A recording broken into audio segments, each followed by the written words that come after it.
الله أكبر. الحمد لله رب العالمين الرحمن الرحيم مالك يوم الدين إياك نعبد وإياك نستعين اهدنا الصراط المستقيم صراط الذين أنعمت عليهم غير المغضوب عليهم ولا الضالين آمين. قال فما خطبكم أيها المرسلون قالوا إنا أرسلنا إلى قوم مجرمين لنرسل عليهم حجارة من طين مسومة عند ربك للمسرفين فأخرجنا من كان فيها من المؤمنين فما وجدنا فيها غير بيت من المسلمين وتركنا فيها آية للذين يخافون العذاب الأليم. وفي موسى إذ أرسلناه إلى فرعون بسلطان مبين فتولى بركنه وقال ساحر أو مجنون فأخذناه وجنوده فنبذناهم في اليم وهو مليم. وفي عاد إذ أرسلنا عليهم الريح العقيم ما تذر من شيء أتت عليه إلا جعلته كالرميم. وفي ثمود إذ قيل لهم تمتعوا حتى حين فعتوا عن أمر ربهم فأخذتهم الصاعقة وهم ينظرون فما استطاعوا من قيام وما كانوا منتصرين. وقوم نوح من قبل إنهم كانوا قوما فاسقين. والسماء بنيناها بأيد وإنا لموسعون والأرض فرشناها فنعم الماهدون. ومن كل شيء خلقنا زوجين لعلكم تذكرون. ففروا إلى الله إني لكم منه نذير مبين. ولا تجعلوا مع الله إلها آخر إني لكم منه نذير مبين. كذلك ما أتى الذين من قبلهم من رسول إلا قالوا ساحر أو مجنون أتواصوا به بل هم قوم طاغون. فتول عنهم فما أنت بملوم وذكر فإن الذكرى تنفع المؤمنين. وما خلقت الجن والإنس إلا ليعبدون ما أريد منهم من رزق وما أريد أن يطعمون إن الله هو الرزاق ذو القوة المتين. فإن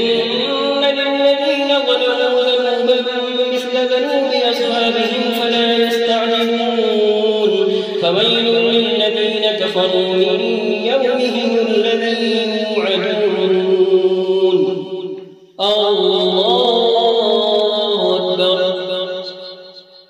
الحمد لله رب العالمين الرحمن الرحيم مالك يوم الدين إياك نعبد وإياك نستعين اهدنا الصراط المستقيم صراط الذين أنعمت عليهم غير المغضوب عليهم ولا الضالين آمين. والطور وكتاب مسطور في رق منشور والبيت المعمور والسقف المرفوع والبحر المسجور إن عذاب ربك لواقع ما له من دافع يوم تمور السماء مورا وتسير الجبال سيرا فويل يومئذ للمكذبين الذين هم في خوض يلعبون يوم يدعون إلى نار جهنم دعا هذه النار التي كنتم بها تكذبون أفسحر هذا أنتم لا تبصرون اصلوها فاصبروا أو لا تصبروا سواء عليكم إنما تجزون ما كنتم تعملون إن المتقين في جنات ونعيم فاكهين بما آتاهم ربهم ووقاهم ربهم عذاب الجحيم كلوا واشربوا هنيئا بما كنتم تعملون متكئين على سرر مصفوفة وزوجناهم بحور عين والذين آمنوا واتبعتهم ذريتهم بإيمان ألحقنا بهم ذريتهم وما ألتناهم من عملهم من شيء كل امرئ بما كسب رهين وأمددناهم بفاكهة ولحم مما يشتهون يتنازعون فيها كأسا لا لغو فيها ولا تأثيم ويطوف عليهم غلمان لهم كأنهم لؤلؤ مكنون وأقبل بعضهم على بعض يتساءلون قالوا إنا كنا قبل في أهلنا مشفقين فمن الله علينا ووقانا عذاب السموم إنا كنا من قبل ندعوه إنه هو البر الرحيم فذكر فما أنت بنعمة ربك بكاهن ولا مجنون أم يقولون شاعر نتربص به ريب المنون قل تربصوا فإني معكم من المتربصين أم تقولهم أحلامهم بهذا أم هم طاغون أم يقولون تقوله بل لا يؤمنون فليأتوا بحديث مثله إن كانوا صادقين أم خلقوا من غير شيء أم هم الخالقون أم خلقوا السماوات والأرض بل لا يوقنون أم عنده خزائن ربك أم هم المسيطرون أم لهم سلم يستمعون فيه فليأت مستمعهم بسلطان مبين أم لهم بنات ولكم البنون أم تسألهم أجرا فهم من مغرم مثقلون أم عندهم الغيب فهم يكتبون أم يريدون كيدا فالذين كفروا هم المكيدون أم لهم إله غير الله سبحان الله عما يشركون وإن يروا كسفا من السماء ساقطا يقولوا سحاب مركوم فذرهم حتى يلاقوا يومهم الذي فيه يصعقون يوم لا يغني عنهم كيدهم شيئا ولا هم ينصرون وإن للذين ظلموا عذابا دون ذلك ولكن أكثرهم لا يعلمون واصبر لحكم ربك فإنك بأعيننا وسبح بحمد ربك حين تقوم ومن الليل فسبحه وإدبار النجوم الله أكبر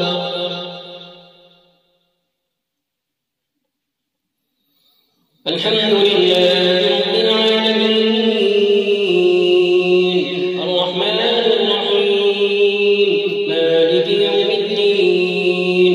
إياك نعبد وإياك نستعين اهدنا الصراط المستقيم صراط الذين أنعمت عليهم غير المغضوب عليهم ولا الضالين آمين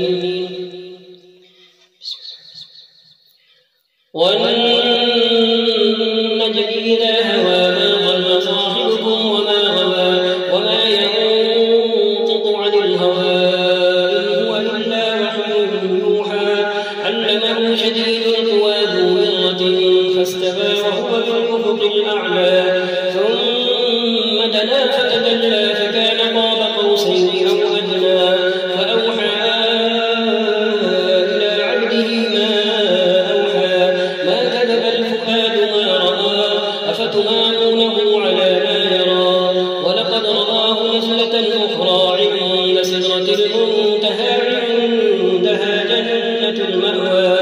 إذ يغشى السدرة ما يغشى ما زاغ البصر وما طغى لقد رأى من آيات ربه الكبرى أفرأيتم اللات والعزى ومناة الثالثة الأخرى ألكم الذكر وله الأنثى تلك إذا قسمة ضيزى إن هي إلا أسماء سميتموها أنتم وآباؤكم ما أنزل الله بها من سلطان إن يتبعون إلا الظن وما تهوى الأنفس ولقد جاءهم من ربهم الهدى أم للإنسان ما تمنى فلله الآخرة والأولى وكم من ملك في السماوات لا تغني شفاعتهم شيئا إلا من بعد أن يأذن الله لمن يشاء ويرضى إن الذين لا يؤمنون بالآخرة ليسمون الملائكة تسمية الأنثى وما لهم به من علم إن يتبعون إلا الظن وإن الظن لا يغني من الحق شيئا فأعرض عمن تولى عن ذكرنا ولم يرد إلا الحياة الدنيا ذلك مبلغهم من العلم إن ربك هو أعلم بمن ضل عن سبيله وهو أعلم بمن اهتدى ولله ما في السماوات وما في الأرض ليجزي الذين أساءوا بما عملوا ويجزي الذين أحسنوا بالحسنى الذين يجتنبون كبائر الإثم والفواحش إلا اللمم إن ربك واسع المغفرة هو أعلم بكم إذ أنشأكم من الأرض وإذ أنتم أجنة في بطون أمهاتكم فلا تزكوا أنفسكم هو أعلم بمن اتقى أفرأيت الذي تولى وأعطى قليلا وأبدى عنده علم الغيب فهو يرى أم لم ينبأ بما في صحف موسى وإبراهيم الذي وفى ألا تزر وازرة وزر أخرى وأن ليس للإنسان إلا ما سعى وأن سعيه سوف يرى ثم يجزاه الجزاء الأوفى وأن إلى ربك المنتهى وأنه هو أضحك وأبكى وأنه هو أمات وأحيا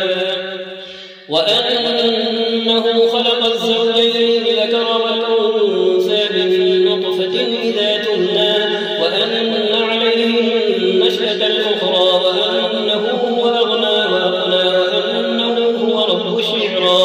وأنه أهلك عادا الأولى وثمود فما أبقى وقوم نوح من قبل إنهم كانوا أظلم وأطغى والمؤتفكة أهوى فغشاها ما غشا فبأي آلاء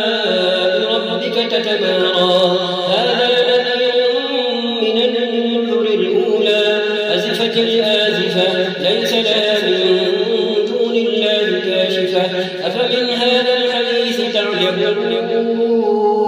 وتضحكون ولا تبكون وأنتم سامدون فاسجدوا لله واعبدوا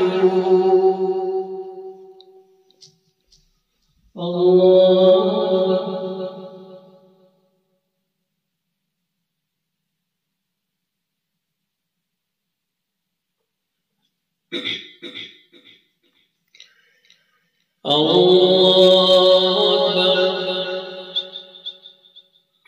اقتربت الساعة وانشق القمر وإن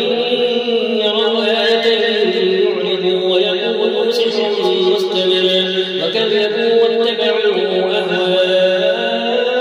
وكل أمر مستقر ولقد جاءهم من الأنباء ما فيه الشجر حكمة بالغة فما تغني النذر فتول عنهم يوم يدعو الداعي إلى شيء نكر خش عن أبصارهم يخرجون من الأجداث كأنهم جراد منتشر مهطعين إلى الداعي يقول الكافرون هذا يوم عسير كذبت قبلهم قوم نوح فكذبوا عبدنا وقالوا مجنون وازدجر فدعا ربه أني مغلوب فانتصر ففتحنا أبواب السماء بماء منهمر وفجرنا الأرض عيونا فالتقى الماء على أمر قد قدر وحملناه على ذات ألواح ودسر تجري بأعيننا جزاء لمن كان كفر ولقد تركناها آية فهل من مدكر فكيف كان عذابي ونذر ولقد يسرنا القرآن للذكر فهل من مدكر كذبت عاد فكيف كان عذابي ونذر إنا أرسلنا عليهم ريحا صرصرا في يوم نحس مستمر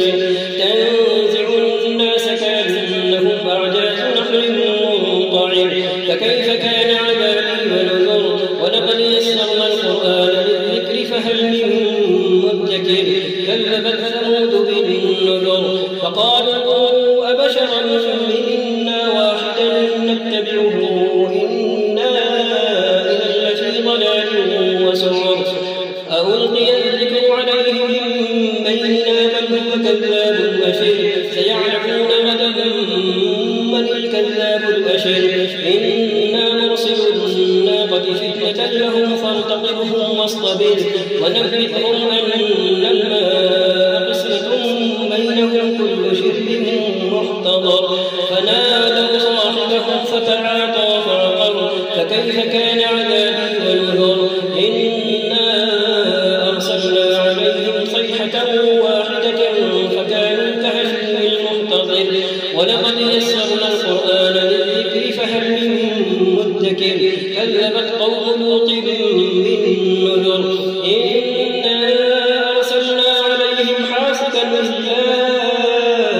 آل لوط نجيناهم بسحر نعمة من عندنا كذلك نجزي من شكر ولقد أنذرهم بطشتنا فتماروا بالنذر ولقد راودوه عن ضيفه فطمسنا أعينهم فذوقوا عذابي ونذر ولقد صبحهم بكرة عذاب مستقر فذوقوا عذابي ونذر ولقد يسرنا القرآن للذكر فهل من مدكر ولقد جاء آل فرعون النذر كذبوا بآياتنا كلها فأخذناهم أخذ عزيز مقتدر أكفاركم خير من أولئكم أم لكم براءة في الزبر أم يقولون نحن جميع منتصر سيهزم الجمع ويولون الدبر بل الساعة موعدهم والساعة أدهى وأمر إن المجرمين في ضلال وسعر يوم يسحبون في النار على وجوههم ذوقوا مس سقر إنا كل شيء خلقناه بقدر وما أمرنا إلا واحدة كلمح بالبصر ولقد أهلكنا أشياعكم فهل من مدكر وكل شيء فعلوه في الزبر وكل صغير وكبير مستقر إن المتقين في جنات ونهر في مقعد صدق عند مليك مقتدر الله أكبر الحمد لله رب العالمين الرحمن الرحيم مالك يوم الدين إياك نعبد وإياك نستعين اهدنا الصراط المستقيم صراط الذين أنعمت عليهم غير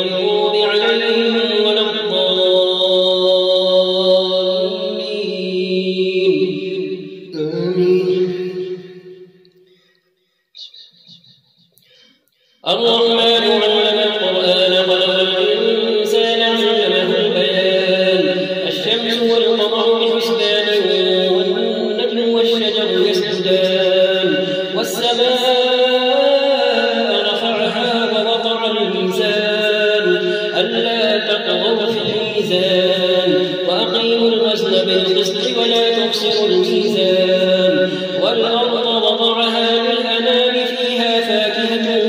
والنخل ذات الأكمام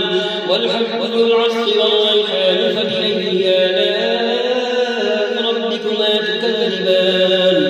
خلق الإنسان من صلصال كالفخار وخلق الجان من مارج من نار فبأي آلاء ربكما تكذبان رب المشرقين ورب المغربين فبأي آلاء ربكما تكذبان مرج البحرين يلتقيان بينهما برزخ لا يبغيان فبأي آلاء ربكما تكذبان يخرج منهما اللؤلؤ والمرجان فبأي آلاء ربكما تكذبان وله الجوار المنشآت في البحر كالأعلام فبأي آلاء ربكما تكذبان كل من عليها فان ويبقى وجه ربك ذو الجلال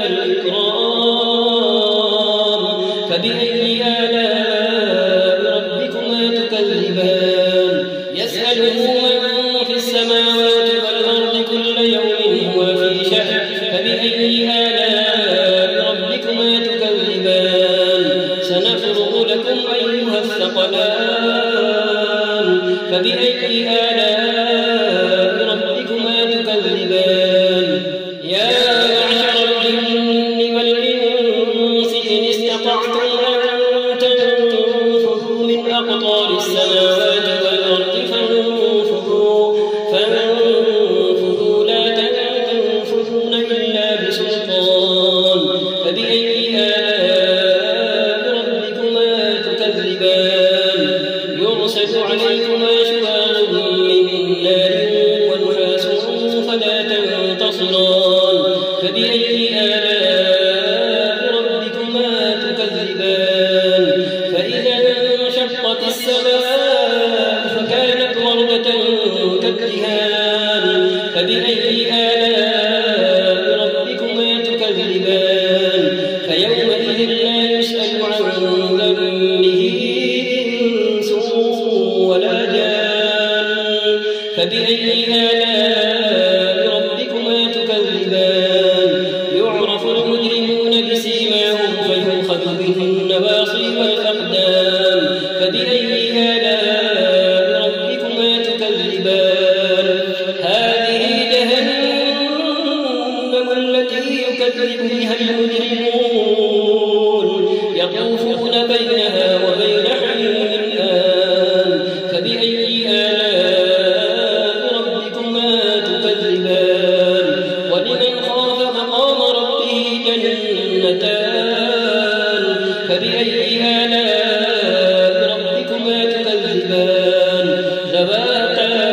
أفنان فبأي آلاء ربكما تكذبان فيهما عينان تجريان فبأي آلاء ربكما تكذبان فيهما من كل فاكهة زوجان فبأي آلاء ربكما تكذبان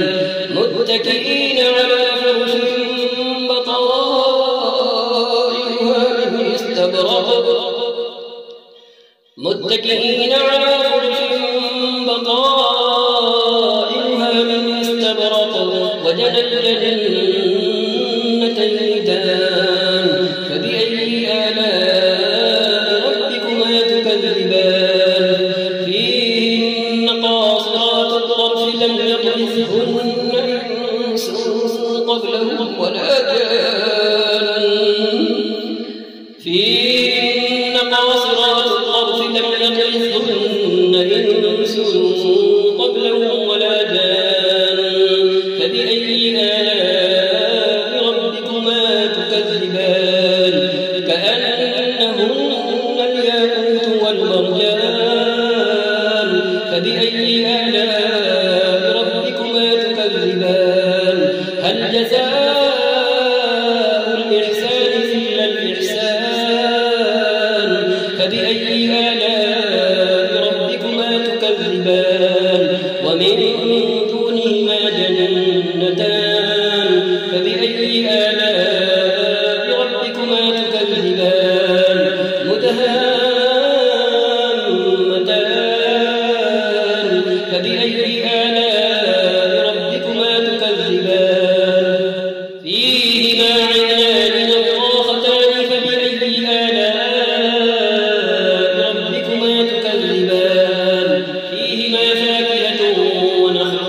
مقصورات في الخيام فبأي آلاء ربكما تكذبان لم يطمثهن إنس قبلهم ولا جان فبأي آلاء ربكما تكذبان متكئين على رفرف خضر وعبقري حسان فبأي آلاء ربكما تكذبان تبارك اسم ربك ذي الجلال والإكرام الله أكبر.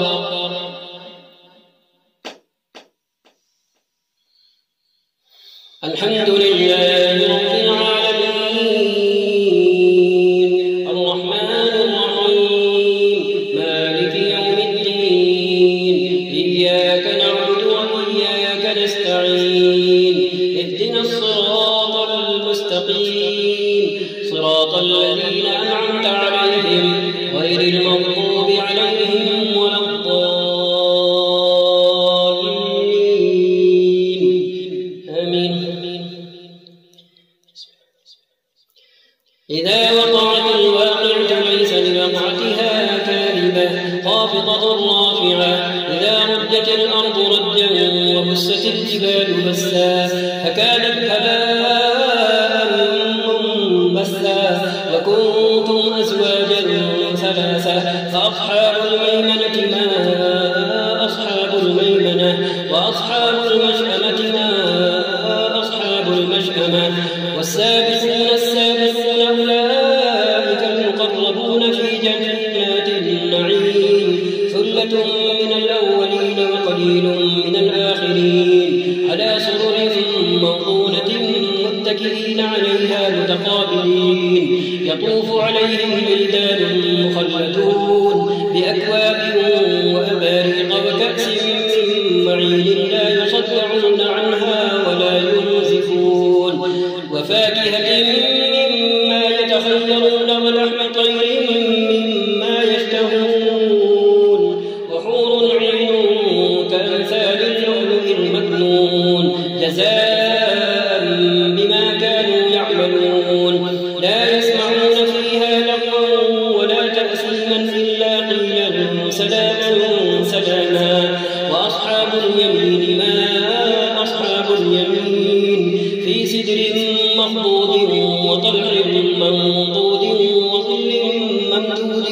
وماء مسكوب وفاكهة كثيرة لا مقطوعة ولا ممنوعة وفرش مرفوعة إنا أنشأناهن إنشاء فجعلناهن أبكارا عربا أترابا لأصحاب اليمين ثلة من الأولين وثلة من الآخرين وأصحاب الشمال ما أصحاب الشمال في سموم وحميم وظل من يحموم لا بارد ولا كريم إنهم كانوا قبل ذلك مترفين وكانوا يصرون على الحنث العظيم وكانوا يقولون أئذا متنا وكنا ترابا وعظاما أئنا لمبعوثون أوآباؤنا الأولون قل إن الأولين والآخرين لمجموعون إلى ميقات يوم معلوم ثم إنكم أيها الضالون المكذبون لآكلون من شجر من زقوم فمالئون منها البطون فشاربون عليه من الحميم فشاربون شرب الهيم هذا نزلهم يوم الدين نحن خلقناكم فلولا تصدقون أفرأيتم ما تمنون أأنتم تخلقونه أم نحن الخالقون نحن قدرنا بينكم الموت وما نحن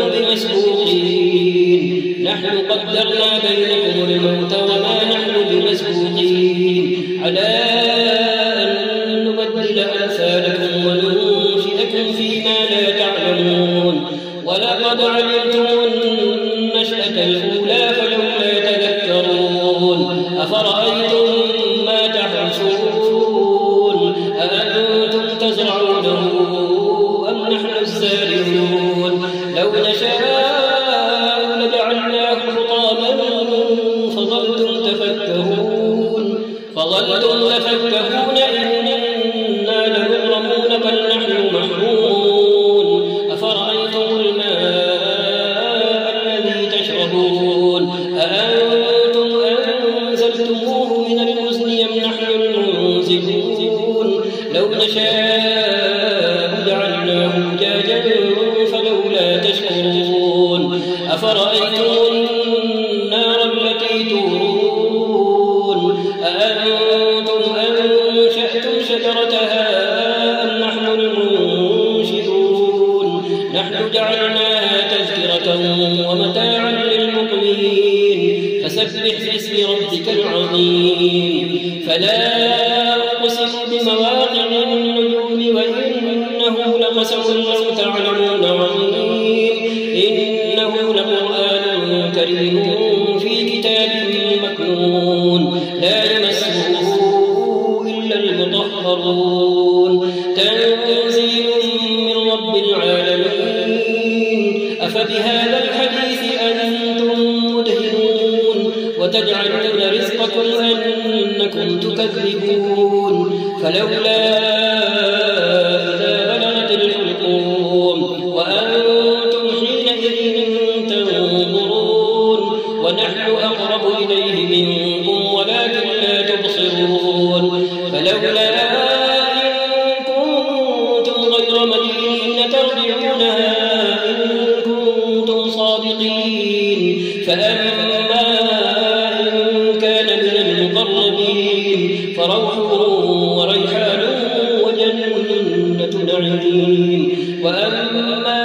إن كان من أصحاب اليمين فسلام لك من أصحاب اليمين وأما إن كان من المكذبين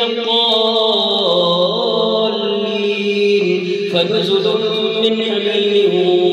وتصلية جحيم إن هذا لهو حق اليقين فسبح باسم ربك العظيم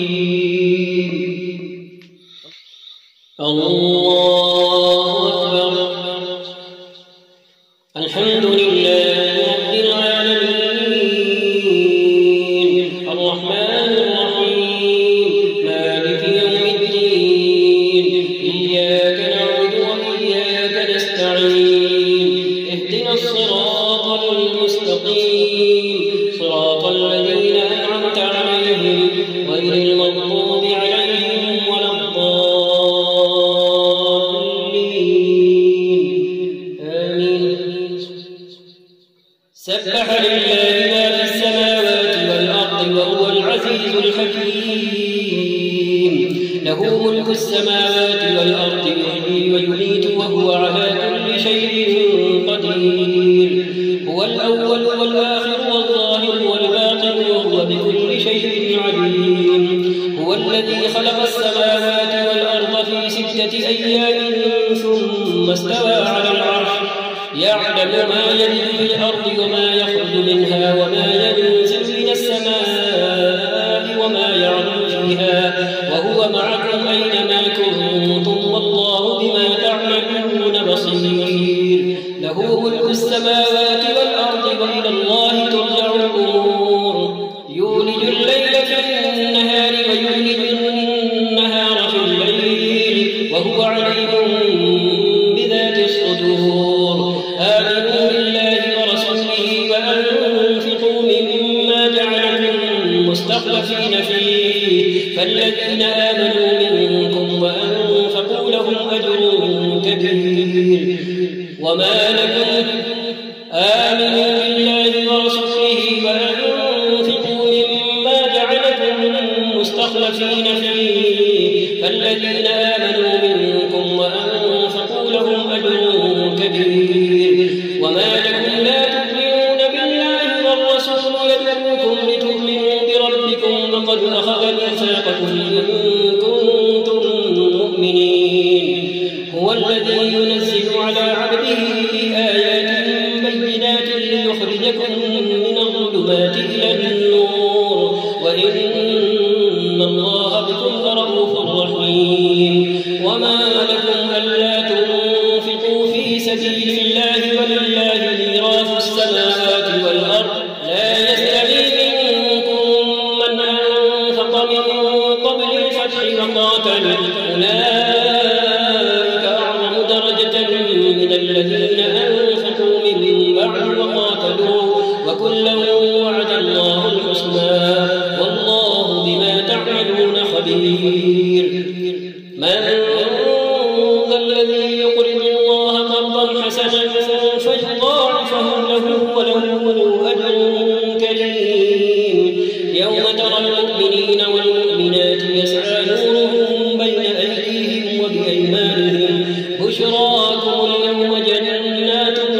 تجري من تحتها الأنهار خالدين فيها ذلك هو الفوز العظيم. يوم يقول المنافقون والمنافقات للذين آمنوا انظرونا نقتبس من نوركم قيل ارجعوا وراءكم فالتمسوا نورا فضرب بينهم بسور له باب باطنه فيه الرحمة وظاهره من قبله العذاب ينادونهم ألم نكن معكم قالوا بلى ولكنكم فتنتم أنفسكم وتربصتم وارتبتم وغرتكم الأماني حتى جاء أمر الله وغركم بالله الغرور. فاليوم لا يؤخذ منكم فدية ولا من الذين كفروا مأواكم النار هي مولاكم وبئس المصير. ألم يأن للذين آمنوا أن تخشع قلوبهم لذكر الله وما نزل من الحق ولا يكونوا كالذين أوتوا الكتاب من قبل فطال عليهم الأمد فقست قلوبهم وكثير منهم فاسقون. اعلموا أن الله يحيي الأرض بعد موتها قد بينا لكم الآيات لعلكم تعقلون. إن المصدقين والمصدقات وأقرضوا الله قرضا حسنا يضاعف لهم ولهم أجر كريم. والذين آمنوا بالله ورسله أولئك هم الصديقون والشهداء عند ربهم لهم أجرهم ونورهم والذين كفروا وكذبوا بآياتنا أولئك أصحاب الجحيم. اعلموا أنما الحياة الدنيا لعب ولهو وزينة وتفاخر بينكم وتكاثر في الأموال والأولاد كمثل غيث أعجب الكفار نباته ثم يهيج فتراه مصفرا ثم يكون حطاما وفي الآخرة عذاب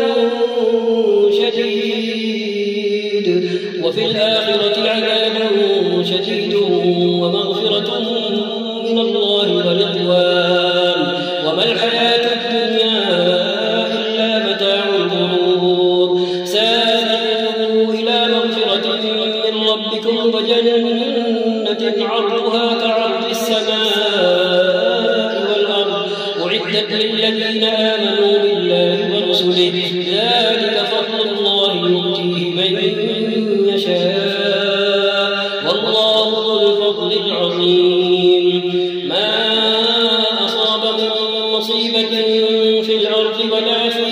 أنفسكم إلا في كتاب من قبل أن نبرأها إن ذلك على الله يسير. لكي لا تأسوا على ما فاتكم ولا تفرحوا بما آتاكم والله لا يحب كل مختال فخور. الذين يبخلون ويأمرون الناس بالبخل ومن يتول فإن الله هو الغني الحميد. لقد أرسلنا رسلنا بالبينات وأنزلنا معهم الكتاب والميزان ليقوم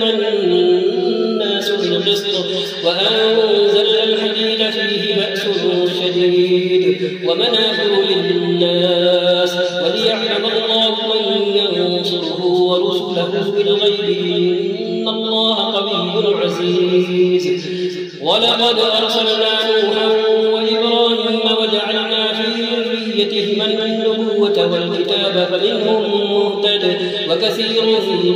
منهم فاسقون. ثم قفينا على آثارهم برسلنا وقفينا بعيسى ابن مريم وآتيناه الإنجيل وجعلنا في قلوب الذين اتبعوه رأفة ورحمة ورهبانية ابتدعوها ما كتبناها عليهم إلا ابتغاء رضوان الله فما رعوها حق رعايتها فآتينا الذين آمنوا منهم أجرهم وكثير منهم فاسقون. يا أيها الذين آمنوا اتقوا الله وآمنوا برسوله يؤتكم كفلين من رحمته ويجعل لكم نورا تمشون به ويغفر لكم والله غفور رحيم. لئلا يعلم أهل الكتاب ألا يقدرون على شيء من فضل الله وأن الفضل بيد الله يؤتيه من يشاء والله ذو الفضل العظيم. الله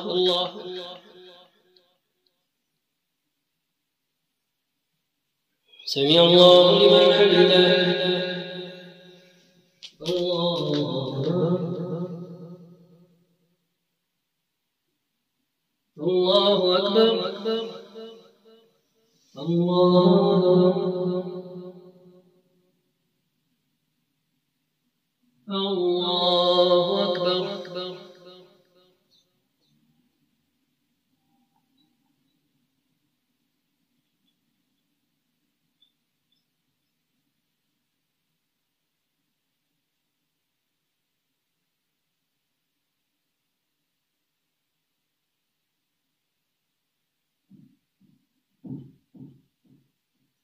السلام عليكم ورحمة الله. السلام عليكم ورحمة الله.